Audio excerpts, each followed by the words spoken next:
Bah, je m'y attends. Bien sûr qu'il y aura du mépris.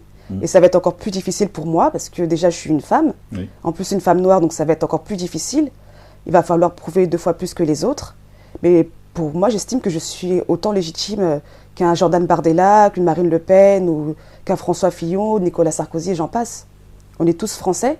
À partir du moment où on appartient à la nation française, où on aime la France, on est tous légitimes pour porter le drapeau, pour être aux manettes, pour gouverner.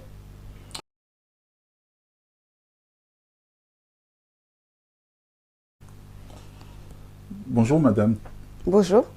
merci d'avoir accepté notre invitation. Vous êtes sur une chaîne internet qui s'appelle Trocfink Media. Est-ce que vous pouvez vous présenter brièvement? D'accord. Bah, je vous remercie pour l'invitation. Donc moi c'est Tess Baller. Donc j'ai 35 ans. Je suis originaire, enfin mes parents sont originaires de Congo-Brazzaville. Donc moi je suis née à Joigny en Bourgogne. C'est une petite ville de province. Oui. Et je suis maman de 4 enfants, mariée, et je suis assistante de direction. D'accord. Nous vous avons invité parce que, découverte sur Internet, D'accord. vous avez déclaré être candidate aux prochaines élections présidentielles. C'est ça. Irez-vous jusqu'au bout? Bien sûr. Ou c'est juste un coup de com'? Ah non, non, absolument pas. Bien sûr, c'est quelque chose de très ambitieux. C'est un projet ambitieux, c'est un projet qui est mûrement réfléchi. Donc par rapport à la conjoncture actuelle, on a vu on était un peu dans une impasse au niveau politique. Les choses n'avancent pas comme les Français le veuillent. Et donc j'ai eu l'initiative de m'engager politiquement pour mon pays. Et puis c'est un projet qui va être compliqué. C'est pas chose facile, mais on va faire en sorte que ce soit possible. Et dans ces projets, déjà, quelles sont les vraies motivations? Pourquoi ne pas être dans l'associatif? Pourquoi ne pas être sur terrain? Et quel serait votre atout, votre apport dans l'écosystème politique de notre pays? Mais il faut savoir que pour ceux qui me connaissent déjà, parce que ça fait un moment que je milite en faveur des droits de l'homme, donc j'ai participé à beaucoup de manifestations. J'avais également ouvert une association qui s'appelait Éducation, Protection et Union des citoyens. Donc on s'est rendu notamment en Pologne pour porter assistance aux personnes qui venaient d'Ukraine. Donc on a mené plusieurs actions. On a été aussi sur le terrain pour soutenir les femmes tchadiennes. Quand il y a eu un massacre de nombreuses personnes, c'était en 2022, il y a eu de nombreux morts suite à des manifestations. Donc on a été là en soutien. Donc c'est-à-dire que le projet politique, je l'ai en moi depuis très longtemps. Donc c'est pas une carrière en fait. C'est quelque chose qu'on a en soi ou qu'on n'a pas. Et donc là, je voulais mettre à contribution ma personne pour aider mon pays. Parce que comme je disais, on est dans une impasse politique.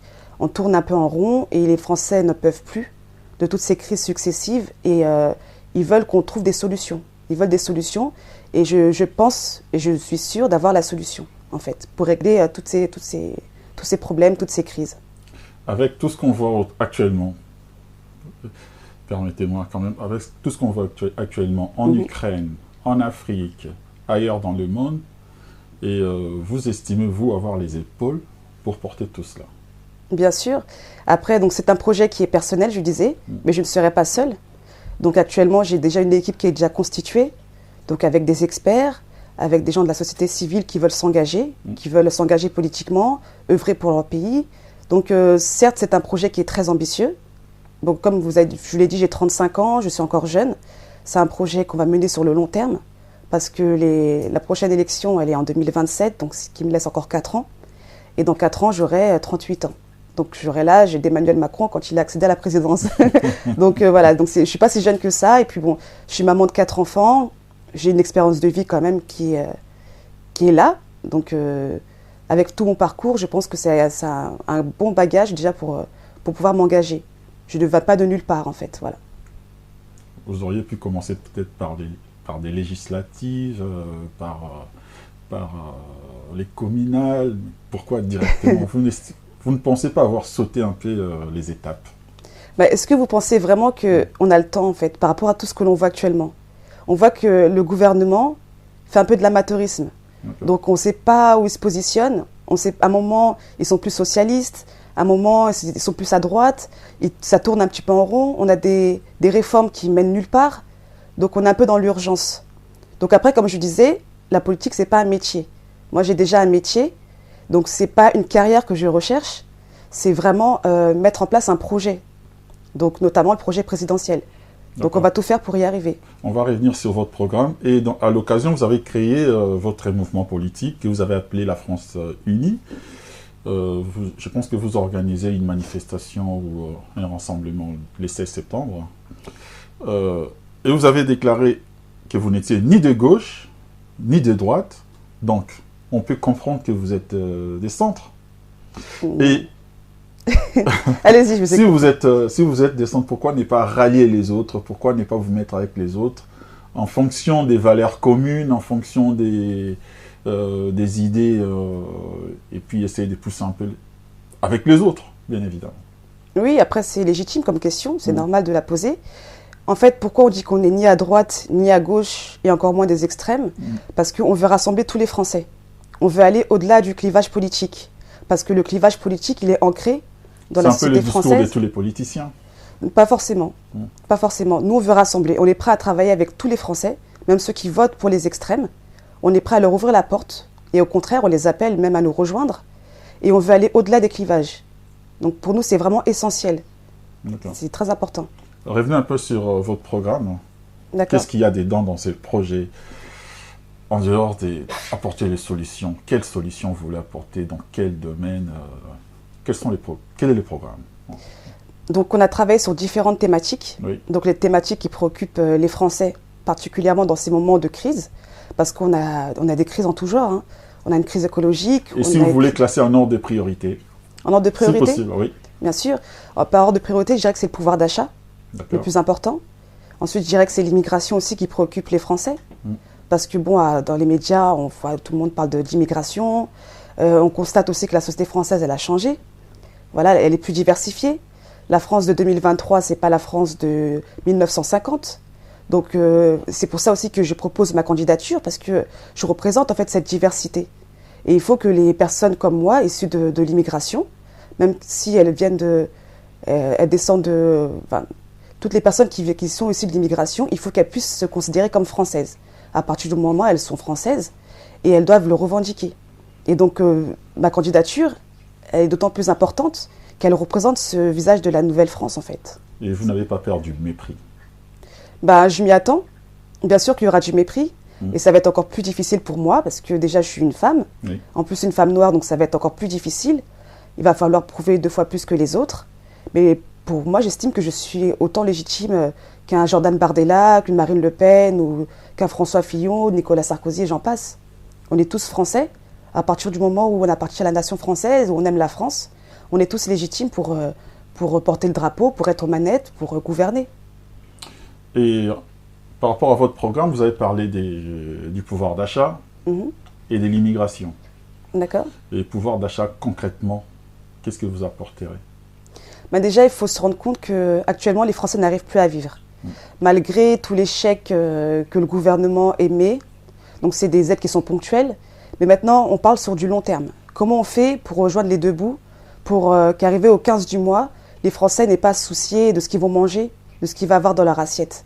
Donc nous, par rapport au pouvoir d'achat, on propose de baisser la TVA pour les produits de première nécessité, donc les produits alimentaires, ou même de la supprimer en fait, de supprimer cette TVA. Et ensuite, bien sûr... C'est un manque à gagner pour l'État. Bien sûr, mais après on peut prendre d'un autre côté aussi. Par exemple, en rétablissant l'ISF. Donc on va donner, mais aussi il faut qu'on mette en place un impôt qui soit juste, parce que l'ISF, ça concerne une petite partie des Français. Donc c'est quand même un manque à gagner, il faut qu'ils puissent aussi contribuer. Est-ce que vous pensez que le manque à gagner, vous pensez qu'en rétablissant l'ISF, ça va compenser ce qu'apporte la TVA sur des produits? Il n'y a pas que ça en fait. Il n'y a pas que ça, c'est une des mesures bien sûr. Et donc après le programme, comme je l'ai expliqué dans de nombreuses vidéos, on l'élabore avec les citoyens. Donc nous, on n'a pas envie d'imposer. Nous, on veut mettre à contribution tous les citoyens français qui ont envie de porter leur pierre à l'édifice. Donc on essaie d'écouter les Français, d'écouter leurs revendications, et à partir de là, on prépare le programme. Donc le programme, on ne va pas l'imposer, comme je dis, on va travailler avec tous les Français. Donc on a commencé déjà à le faire, Donc vous avez parlé du pouvoir d'achat. Donc ça, c'est une des mesures.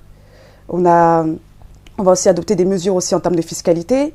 Donc ça, par contre, là, c'est pas encore bien établi, donc je peux pas déjà en parler. On est encore pour parler. Et par rapport à l'immigration aussi, donc on est en train de travailler aussi avec des experts, des historiens, des scientifiques qui sont calés dans le domaine de l'immigration, parce que c'est quelque chose qui préoccupe les Français.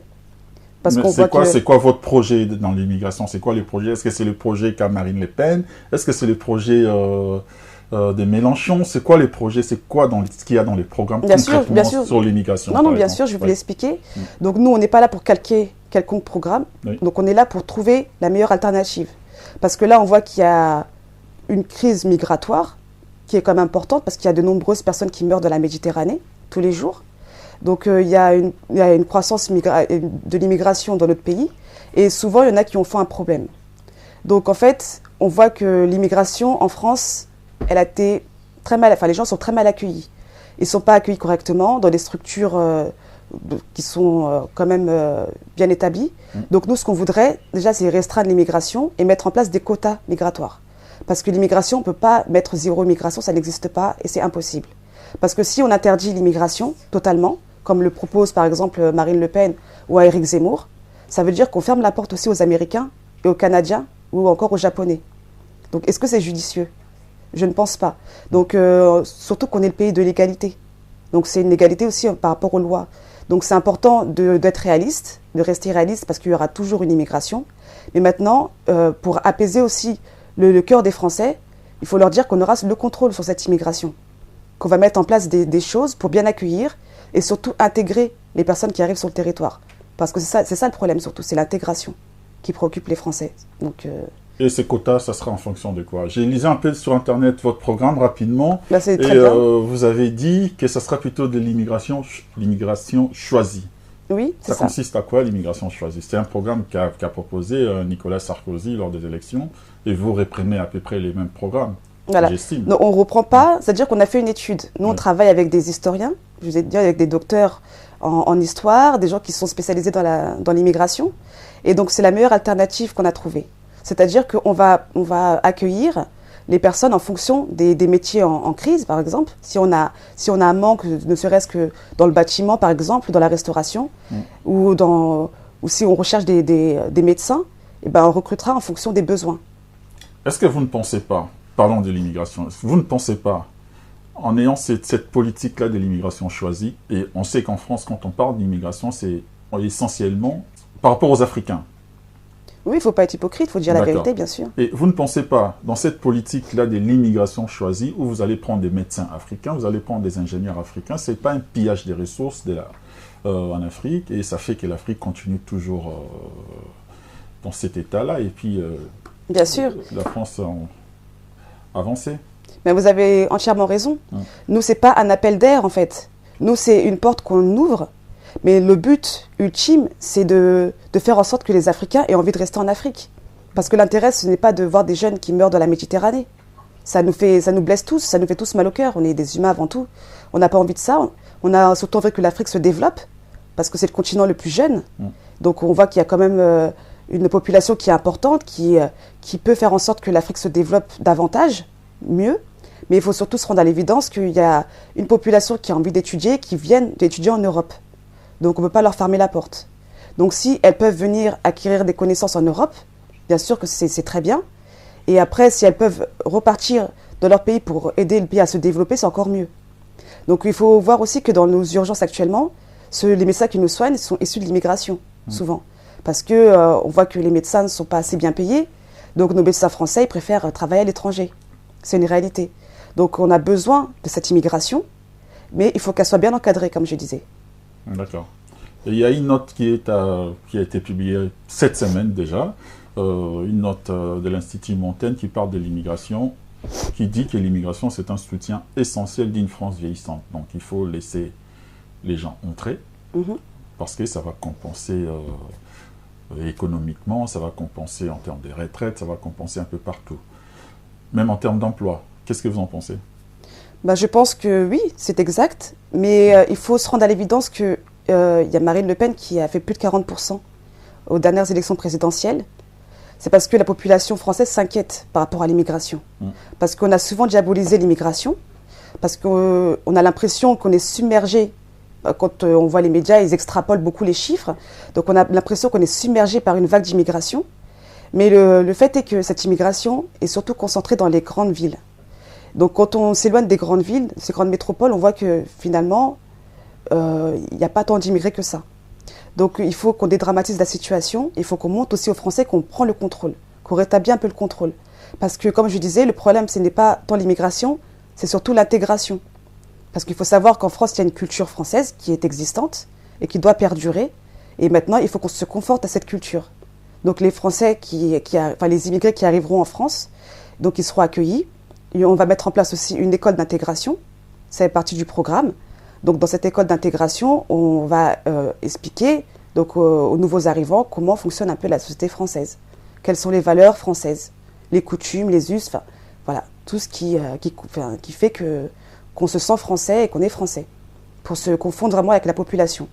D'accord. Donc il n'y ait pas de divergence ni de communauté qui se crée comme ça. Et autre chose, on voudrait parler. Quand j'ai regardé dans des programmes, je trouve que vous êtes un peu dur. Vous trouvez? Oui, dans cette problématique d'immigration, où vous avez dit qu'il va y avoir des formations dans les pays d'origine avant même d'avoir des visas. Ça fait partie du programme. Oui.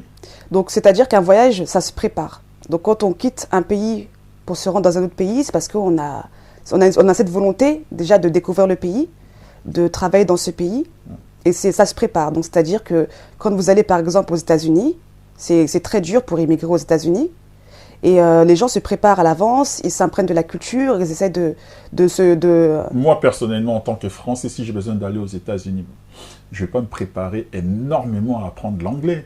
Là, vous allez voir que c'est très dur. Oui, c'est dur, mais j'ai quand même le droit d'y aller. Ça ne pose pas de problème. Bah, ça dépend. Je vais utiliser les nouvelles technologies, il y a Google Traduction, on peut se débrouiller avec. Bah, le mieux, c'est de s'intégrer directement, en fait. Donc, nous, ce qu'on veut faire, c'est préparer ces personnes qui sont prêtes au départ, de les préparer. Donc après, bien sûr, là, je ne parle pas du droit d'asile ou autre. Je parle des gens qui veulent volontairement venir en France, qui vont faire une demande de visa. Donc, on veut qu'ils se préparent déjà à venir pour le départ. Et une fois qu'ils arrivent en France, qu'ils intègrent une école d'intégration qui va durer environ 12 mois. Donc, on n'a pas encore vu les modalités, mais c'est une école d'intégration qui va leur permettre déjà de s'imprégner de la culture française. Parce que le problème actuellement, c'est qu'il faut se poser pourquoi les gens se tournent vers Marine Le Pen. Parce qu'on a vu qu'il y avait du communautarisme en France, qui est grandissant. Et ça, c'est un problème. C'est un problème qu'il ne faut pas nier. Nous, on n'est pas là pour nier les choses, nier l'évidence. On est là pour affronter le problème et pour trouver des solutions. Donc la solution qu'on a trouvée, c'est pour lutter déjà contre le communautarisme, c'est déjà d'expliquer déjà aux immigrés, ceux qui arrivent, qu'il y a une culture française et qu'il faut s'y conformer en fait. C'est ça qui est important. Et la France, c'est un pays qui a toujours accueilli et qui va toujours accueillir. Les Français sont très ouverts, mais actuellement, on voit qu'il y a des gens qui jouent sur les peurs des Français. Et ça marche malheureusement. Donc nous, avec cette politique d'immigration, on veut lutter justement contre ça. Parlons un peu de la sécurité. Oui. Je pense que ça fait aussi partie de votre programme. La sécurité, qu'est-ce que vous en pensez? Est-ce qu'il y a de la violence policière? Je ne vais pas généraliser. Il y a des policiers qui sont violents. Il y a des policiers qui ont été très violents, qui ont fait des choses qui sont quand même atroces. Donc ces policiers-là doivent être condamnés. Donc ce qui se fait déjà, c'est important. Mais il ne faut pas que ça empiète sur toute l'image de la police. Parce qu'il y a des policiers qui font un excellent travail. On les voit au quotidien, parce que quand on les appelle, ils répondent présents. Quand on a besoin d'eux, ils sont là. On les a applaudis quand il y a eu les attentats, par exemple, du 13 novembre. On les a tous applaudis. Donc c'est pas parce qu'il y a un mouton noir dans la police qu'il faut condamner toute la police. Non, on est contre ça. Je parle par exemple, je prends un exemple. Les droits d'utiliser l'arme en cas de refus d'obtempérer. Est-ce que c'est normal? Bien sûr que non. Nous, bien sûr que non. Au contraire, on condamne ça. Parce qu'il y a plusieurs issues en fait pour sortir de là. Un refus d'obtempérer, bon, quand ça ne met pas en péril la vie du policier, il n'y a pas à sortir son arme ou à mettre en joue quelqu'un. On n'a pas besoin de faire ça. Donc là, la société est déjà fragilisée. Le but, nous, c'est de rassembler, en fait, de fraterniser tous les Français. Donc on n'a pas besoin de ça, on n'a pas besoin d'incidents comme ça isolés qui mettent en péril toute la police, parce que les policiers en sortent meurtris quand il y a un de leurs collègues qui agit mal. Et donc c'est ça qu'il faut prendre en considération. On va essayer un peu de parler de politique étrangère. D'accord. Qu'est-ce que vous pensez de ce qu'on dit, les sentiments anti-français en Afrique? Moi, je dirais qu'il n'y a pas de sentiment anti-français. Il n'y a pas de sentiment anti-français, c'est plutôt un sentiment anti-gouvernement, peut-être. Parce que, donc, il faut savoir qu'après la colonisation, on a maintenu un peu ce sentiment de paternalisme de la France vis-à-vis de l'Afrique francophone. Et c'est un ras-le-bol général qui s'exprime. Donc, nous, on doit le prendre en compte. Parce que, comme je disais, l'Afrique, donc il y a une jeunesse c'est le continent le plus jeune du monde. Donc, c'est une jeunesse qui est connectée aux réseaux sociaux, qui a conscience de son histoire, qui l'apprend tant bien que mal, et elle veut s'émanciper. Elle veut avoir sa souveraineté. Parce qu'on a des dirigeants qui sont au pouvoir depuis des décennies. Je n'ai pas envie de les nommer là, mais il y a quand même un problème. C'est une population qui est jeune, qui a envie de voir un continent émergent, un continent dynamique. Et là, ils ont l'impression d'avoir un frein, et notamment d'avoir le sentiment que la France a la main mise sur le continent africain. Et donc nous, on voudrait vraiment se débarrasser de ces liens de subordination et montrer vraiment qu'on encourage justement la population africaine à s'émanciper, à avoir sa souveraineté, à retrouver une souveraineté. Et donc, je dirais qu'il n'y a pas de sentiment anti-français, parce qu'il n'y a pas de Français qui se sont fait agresser actuellement par rapport à tout ce qui s'est passé dernièrement en Afrique. Donc ce n'est pas anti-français, c'est plus ciblé contre le gouvernement. Et dans votre programme, vous avez déclaré que vous allez essayer d'être un peu moins dans les conflits internationaux. Mais alors qu'aujourd'hui, cette semaine même, on a entendu les premiers ministres dire qu'il va falloir participer, il faut être actif dans tous les territoires assez conflictuels. C'est un peu contraire à ce que le Premier ministre a déclaré. Quand on regarde des députés par-ci par-là, il faut être présent en Afrique. Qu'est-ce que vous en pensez? Je dirais que je suis contre ce discours. Parce que ce discours, ça montre encore, ça fait partie un petit peu des stigmates en fait, de la décolonisation. On a toujours l'impression que la France a la main mise sur ses anciennes colonies et il ne faudrait pas. Donc nous, on est contre l'ingérence. Sauf si c'est nécessaire, sauf si ces pays nous le demandent. Sauf si ça concerne la population directement, si elle est en danger. Oui, il peut y avoir une ingérence humanitaire. Mais sinon, l'ingérence n'a pas lieu d'être. Et la France, on ne peut pas être les gendarmes du monde. C'est pas possible. On a déjà beaucoup de choses à régler sur le territoire français. On ne peut pas s'ingérer dans tous les problèmes. C'est pas possible. Donc on doit justement, par rapport à ça, on doit respecter le choix des populations. Bien sûr que quand on voit qu'il y a entre guillemets, des coups d'État, mais qu'on voit que la population les revendique et les accepte, descendent dans les rues et expriment leur joie, on doit se poser des questions. Donc nous, on est là pour les aider, parce qu'on doit aider la population africaine, parce qu'elle a besoin aussi de nous, en tant que Français, de nos ressources, parce qu'on aide quand même beaucoup. Donc on doit continuer à aider, mais on doit plus accompagner. On doit être dans un autre rapport, un rapport gagnant-gagnant. Par rapport à votre mouvement politique, financièrement, comment vous vous en sortez? Actuellement, c'est difficile, parce que ça Vous avez des soutiens? On n'a pas vraiment de soutien pour l'instant, parce qu'on n'a pas encore demandé. Donc, les soutiens, donc on sort de l'argent de nos poches. Donc, comme je disais, la politique, c'est pas fait pour s'enrichir, c'est pas un métier. Donc, on sort pour l'instant de nos poches. Et bien sûr, on accueille tous les dons de tous les citoyens, ceux qui veulent contribuer au mouvement. On accueille bien sûr tous les dons. Dans l'immédiat, on est surtout dans une phase de réflexion. Mais quand on aura besoin d'argent, on fera appel justement à nos concitoyens pour nous aider. Donc ça, c'est quelque chose qu'on va mettre en place prochainement. On dit que les Noirs, désolé de poser quand même cette question, on dit que les Noirs ne s'intéressent pas à la politique, les jeunes en général. Comment, avec quels moyens, avec quelle méthode vous allez pouvoir impliquer ces jeunes-là en politique? Justement, c'est très important et c'est pour ça que ma candidature, elle est aussi symbolique. Parce que en tant que femme noire, j'ai envie de montrer à ces jeunes issus de l'immigration que c'est possible, qui sont français autant que les autres. En leur disant quoi exactement? Pour qu'ils adhèrent, pour qu'ils vous soutiennent, qu'ils s'intéressent un peu à la politique. En leur disant que le visage de la France a changé et que maintenant on doit prendre en compte toutes ces particularités, toutes les populations qui composent la France. On ne peut pas ostraciser une partie des Français. Les Français issus de l'immigration, ce ne sont pas des Français de seconde zone. Ce sont des Français à part entière et doivent le revendiquer. Et nous, le travail qu'on va faire, c'est un travail de fond parce que ça touche les mentalités aussi, parce que c'est pas facile d'être dans un pays où des fois on se sent pas accepté. C'est pas évident parce que des fois on est à cheval en fait sur le pays d'origine, le pays où on a grandi, où on est né. On sait pas trop où on en est, c'est un problème existentiel. Et donc nous on est là pour dire que vous êtes des Français à part entière, vous devez le revendiquer et vous intéresser à votre pays parce que vous êtes dans ce pays. Vous allez sûrement y mourir. Donc le mieux c'est de s'y sentir bien. Donc il faut s'intéresser vraiment à ce qui se passe. Et nous, on fera ce travail-là pour que les jeunes s'intéressent.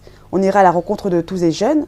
On ira à la rencontre de tous les Français, comme je disais, à travers le pays, même dans les Outre-mer, pour leur expliquer que oui, ils sont Français.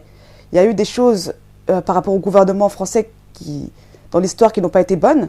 Mais on est là pour réparer tout ça, pour penser les blessures et prendre un nouveau départ. Revenons sur l'actualité. L'uniforme à l'école, qu'est-ce que vous en pensez ? Ben nous, ça fait partie de nos mesures aussi. Donc là, on n'a pas parlé d'éducation pour l'instant, mais ça fait partie de nos réformes. Nous, on veut rétablir l'uniforme parce que c'est important. Donc, pour des soucis de mixité sociale. Donc, c'est vrai que là, on a la veille de la rentrée. Beaucoup de parents se demandent ce que va porter leur enfant parce qu'il y a une pression aussi sociale. Quand l'enfant arrive à l'école, il faut qu'il se confonde un peu dans la masse. Il faut qu'il ait des vêtements de marque. Il faut qu'il ait des affaires de marque. Et ça pénalise. Donc les Français les plus pauvres, de la classe des milieux populaires, ça les pénalise beaucoup, malgré qu'il y ait des aides. Ça met une pression énorme. Et nous, on voudrait abolir vraiment tous ces clivages sociaux et en mettant en place justement l'uniforme. Alors je voudrais revenir sur l'immigration. Tout à l'heure, vous en parliez. Et effectivement, vous avez dit, si j'ai bien compris, dans un premier temps, les personnes qui solliciteraient de venir s'installer en France devront avoir une petite formation déjà dans leur pays d'origine. Et ensuite, en venant en France, ils seront amenés à intégrer une école d'intégration. Alors, j'ai deux petites questions par rapport à ça. Comment vous allez financer ce projet ? Et puis, parlons d'un médecin, par exemple, qui souhaiterait travailler en France. Vous allez le financer à hauteur de combien ? Tout en sachant que c'est un médecin qui vient pour travailler. Il a certainement besoin de gagner un peu plus éventuellement ce qu'on pourrait lui proposer. D'accord. Donc l'école d'intégration, c'est une école qui aura lieu une fois par semaine, parce qu'il faut bien que les gens puissent travailler quand ils arrivent. Donc ça ne sera pas contraignant. Donc on va voir pour mettre ça en place dans les préfectures directement, au niveau des municipalités. Donc là, c'est encore un travail de recherche qu'on est en train d'effectuer. Donc ensuite, une fois qu'ils auront fait cette école d'intégration qui va durer 12 mois, donc ils seront complètement intégrés dans la société française. Donc ça, c'est la première chose. Ensuite, cette école d'intégration, elle aura un coût. Donc ce coût, comme je disais, on va le prendre sur les mesures qu'on va mettre en place. Donc c'est-à-dire qu'on va déjà rétablir l'ISF, comme je disais. Il n'y a pas que cela. Donc là, actuellement, on fait un travail sur la fiscalité, parce qu'il y a des choses qu'on aimerait aussi enlever en termes de fiscalité. Il y a aussi des aides sociales aussi qu'on aimerait retirer. Certaines primes, par exemple, comme la prime de Noël, parce qu'on estime qu'elle n'est pas trop nécessaire parce que peu de Français la perçoivent. Donc il y a beaucoup de choses encore qu'on est en train de mettre en place. Donc là, pour parler de chiffres à l'instant T, là, on n'est pas dans la capacité de vous déterminer tous les chiffres. Mais c'est des choses qu'on est en train de mettre en place avec des experts, justement. Et donc, comme je disais, le programme n'est pas encore figé. Il évolue. Il évoluera encore dans les 4 ans à venir parce qu'on veut mettre à contribution tous les Français. Et donc, si on peut apporter des améliorations, on les apportera. Mais pour nous, c'est très important, cette mesure, elle doit être mise en place. C'est une question très importante. Ça relève même de l'urgence, en fait. Très bien. Ouais. Alors, aujourd'hui, vous souhaitez être candidate aux élections présidentielles, qui aura lieu en 2027. Alors, c'est un projet. Donc, pour être candidat définitif, il faudrait que vous ayez toutes les signatures. Avez-vous pensé comment vous allez vous organiser pour pouvoir, justement, avoir le soutien de toutes ces personnes-là qui devront en fait vous parrainer. Oui. Donc c'est une question qu'on s'est posée depuis le début, parce que c'est un gros obstacle. Donc 500 signatures, c'est quand même beaucoup. Mais il faut savoir qu'il y a plus de 100 000 élus en France, dans les Outre-mer, donc c'est quand même beaucoup. Donc c'est pas impossible. Donc nous, ce qu'on va faire, c'est qu'on va aller à la rencontre de tous les Français, de tous les élus. On va discuter avec eux du programme. Donc ça se fera sur du long terme. On prévoit au moins 2 ans de campagne, plus que les autres, parce que on arrive avec un handicap. Déjà, on n'est pas connu. Il faut qu'on se fasse connaître de tous les Français. Il faut qu'on parle de notre programme, de ce qu'on veut mettre en place. Donc ça, il faudra l'expliquer. Donc ça prendra du temps et on prendra le temps nécessaire justement pour faire ce travail-là. Donc ça commence dès maintenant, bien sûr, mais on va se mettre ardument à la tâche pour récolter ces 500 signatures. Revenons un peu sur les communautarismes. On suppose que tous les immigrés vivent toujours en communauté, qu'il va falloir éviter et puis essayer de les intégrer avec l'école d'intégration que vous avez évoquée. Mais est-ce que les communautarismes, ce n'est pas plutôt lié au comportement des Français qui rejettent les autres? Je n'irai pas jusque-là. Je dirais plus que c'est un échec. Parce que, je vais essayer un peu d'être clair. Quand on voit dans la banlieue, vous allez visiter certains quartiers, les gens vivent entre eux. Donc ils se retrouvent entre eux et puis cela pose un problème sur la mixité, je veux dire.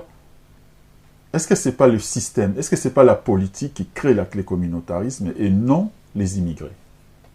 Bien sûr, donc pour moi c'est un échec du gouvernement tout simplement, parce qu'on a regroupé toutes ces populations issues de l'immigration au même endroit. Et maintenant, on se plaint du communautarisme, mais le communautarisme, il a été créé justement. Et nous, avec la France Unie, on veut en fait briser ce cercle vicieux du communautarisme, parce qu'on voit qu'il y a beaucoup de jeunes qui sont français, qui sont nés en France, mais qui ne se revendiquent pas en tant que français. Ça, c'est un problème. Donc pour cela, nous, on a trouvé judicieux que les personnes qui arrivent en France ne soient plus regroupées dans les mêmes territoires, dans les mêmes quartiers. On voudrait plutôt qu'ils soient dispatchés, parce que la France, c'est grand. La France, ce n'est pas uniquement des grandes villes. Il y a des zones rurales qui ont besoin aussi de population, parce qu'il y a des écoles qui ferment, des hôpitaux qui ferment, des services publics qui ferment. Dans ces zones rurales, il n'y a pas de travail. Les gens sont concentrés aux mêmes endroits parce qu'il faut travailler, il faut vivre, il faut être un peu... il faut être dans la vie, au fait. Bien sûr, mais le travail, il y en a partout. Des hôpitaux, il y en a partout. Des écoles, il y en a partout. Donc du travail, il y en a partout. Et donc il faut développer justement les moyens de transport, parce que c'est important. C'est vrai qu'on peut, quand on veut travailler, souvent on va dans les grandes villes, parce qu'il y a beaucoup plus de travail, c'est vrai, c'est un fait. Mais le travail, il y en a partout. Mais justement, pour que les gens puissent habiter correctement dans les campagnes, dans les zones rurales, il faut développer en fait le transport. C'est primordial, c'est important. Surtout que là, on veut mettre en place les voitures écologiques. Et donc, il y a des Français qui n'ont pas les moyens. Donc, ils vont devoir se tourner vers les transports en commun. Mais il faut pouvoir les développer. Donc, nous, ce qu'on veut, c'est que ces immigrés qui arrivent sur le territoire n'aillent plus toujours dans les mêmes endroits, dans les mêmes quartiers, qu'on arrête de faire grandir ces quartiers, ces cités, en fait. C'est important pour nous. Je vais revenir encore sur la question. Est-ce qu'on n'est pas en train d'indexer toujours l'immigré? Est-ce qu'il ne faut pas faire non plus les travaux dans l'autre sens, éduquer les Français? Parce que je regarde sur les réseaux sociaux, il y a des gens qui expliquent aller habiter dans une campagne et puis être rejeté par des gens qui vivent là-bas. Mais vraiment, c'est régulier, il y a des témoignages comme ça. Est-ce qu'il ne faut pas faire un peu le travail aussi de l'autre côté? Essayer d'éduquer les Français dans l'acceptation de l'autre. Bien sûr, c'est important. C'est important. C'est pour ça que nous, on est dans une volonté d'inclusion, de fraternité. On veut rassembler vraiment tout le monde. Donc c'est une politique qu'on va mettre en place sur des années, parce que ça commence dès l'école. C'est pour ça que dès l'école, déjà, on va inculquer à nos enfants déjà les bases, en fait, de la vie, les bases de la citoyenneté. Qu'est-ce que c'est qu'être français? Parce qu'il y a des Français qui sont d'autres couleurs, de couleurs différentes. Mais ce sont avant tout des Français. Il faut qu'on puisse être dans l'inclusion aussi des personnes qui ont une sexualité différente. Donc tout ça, c'est un travail qu'on doit mettre en place dès l'école. Mais bien sûr qu'il faut que tous les Français en soient conscients. C'est-à-dire une sexualité différente, c'est-à-dire il faut dire, faut expliquer, pas à nos enfants en bas âge, bien sûr, mais il faut que les gens aient conscience que maintenant, il y a des gens qui n'ont pas la même sexualité et qu'il faut accepter. C'est une sexualité qui est comme une autre. Maintenant, ça doit rentrer dans les mœurs, parce que c'est comme ça, on est en 2023. Il faut qu'on accepte toutes ces particularités-là, en fait. Et donc, vous parliez par rapport à la mixité, en fait, sociale et à la mixité ethnique, j'ai envie de dire ce terme. Mais, par exemple, pour moi, je suis née à la campagne, j'ai grandi à la campagne, et je n'ai pas eu le sentiment de rejet. Je n'ai jamais eu le sentiment de rejet. Donc, bien sûr que ça existe. C'est peut-être parce que vous y êtes né. Donc, peut-être. Quand vous allez pour y habiter, c'est là que ça pose des problèmes. Oui, sûrement. Vous sortez de la région parisienne et puis vous allez habiter dans un coin perdu de la Bourgogne. En fait, le rejet, c'est l'incompréhension surtout. Les gens rejettent parce qu'ils ne comprennent pas. Ils ne savent pas d'où vous venez, ils ne comprennent pas votre histoire, votre culture. Donc ça crée du rejet. Donc c'est un sentiment humain. Ce n'est pas un sentiment qui est propre aux populations blanches ou autres, non. C'est un sentiment qui est humain avant tout. Maintenant, le travail d'éducation qu'on doit faire, c'est qu'on doit permettre... Les contraires n'est pas toujours vrai. Hein. Les contraires n'est pas toujours vrai dans le sens où, quand moi, je suis français, je vais en Afrique, je ne suis pas rejeté. Peut-être. Mais aussi, il faut savoir qu'il y a une certaine des personnalités politiques qui jouent sur les peurs. Donc, quand vous avez vu, par exemple, ce qui s'est passé avec les émeutes, on a stigmatisé les Français sur l'immigration, en disant que c'était eux qui cassaient, c'était à cause de l'immigration qu'il y avait de l'insécurité. Donc, ça rentre dans la tête de certains Français. Il y a certains Français qui y croient. Et nous, on veut déconstruire, en fait, tout ce qu'on a mis dans la tête de certains Français. On veut le déconstruire. Et aussi, quand on arrive dans un pays, il faut faire preuve d'exemplarité. Plus que les autres. Quand vous accueillez quelqu'un chez vous, vous voulez qu'il se comporte bien, ce qui est normal. Donc, vous ne pouvez pas tout accepter, tout et n'importe quoi. Ouais. Donc, quand on arrive dans un pays étranger, il faut savoir se conforter dans les règles de vie, en fait. S'intégrer, c'est primordial, c'est important. Donc, c'est un effort qui doit être fait. Et ça, on va être intransigeant là-dessus. Les grands remplacements, qu'est-ce que vous en pensez ? Ça, c'est un fantasme de certains. Techniquement, déjà, c'est pas possible. Il faudrait déjà plusieurs années, des siècles, pour arriver au grand remplacement. Après, il ne faut pas nier qu'il y a une culture française. Il y a une culture qui est là et qu'il faut qu'elle perdure. Donc, il faut que les gens comprennent qu'il y a une culture française. Donc, quand on vient dans un pays, la culture qu'on apporte, elle enrichit cette culture française. C'est bien de voir qu'il y a des Français d'autres cultures, c'est très bien. Ça enrichit aussi notre gastronomie, parce qu'on aime bien découvrir d'autres gastronomies, ça rentre un peu dans la culture française. Mais maintenant, il faut qu'on accepte cette culture française et il faut qu'on s'y conforte. Il faut qu'on s'y conforme. Donc c'est ça qui est important pour nous. D'accord. On arrive à la fin. Et si vous avez un dernier mot, et puis un message à passer. Je dirais que je remercie déjà l'accueil des Français pour ma candidature. Parce que, bon, certains, ça peut prêter à sourire pour certains. Parce que c'est assez atypique de voir une femme de mon âge, de ma couleur, dire qu'elle veut se présenter à la présidence française. C'est vrai que je ne ressemble pas au profil qu'on a l'habitude de voir de ces politiciens qui sortent des grandes écoles. Mais je suis heureuse d'avoir eu le soutien de beaucoup de Français. Donc, qui m'apportent leur soutien, qui m'encouragent et qui croient surtout en ce projet. Donc, c'est un projet qui ne va pas être facile, comme je l'ai dit, mais qui est possible. Si tout le monde y met de sa volonté, c'est possible d'y arriver. Donc, on ne lâchera pas, on ira jusqu'au bout. Et j'appelle tous les Français, tous ceux qui vont voir cette vidéo, à rejoindre le mouvement de la France unie. Donc, l'adhésion, elle est gratuite, parce qu'on veut rassembler. Donc, on n'est pas là pour se faire de l'argent, ce n'est pas notre but. Nous, on est là pour mettre en place un projet qui va faire en sorte que notre pays émerge, qu'il sorte de toutes ces crises. Et donc, on est prêt pour cela et on a besoin de vous tous. C'est important. D'accord. Merci d'être venu. Merci à vous de m'avoir reçu. À bientôt, je l'espère. À très bientôt, merci. Merci.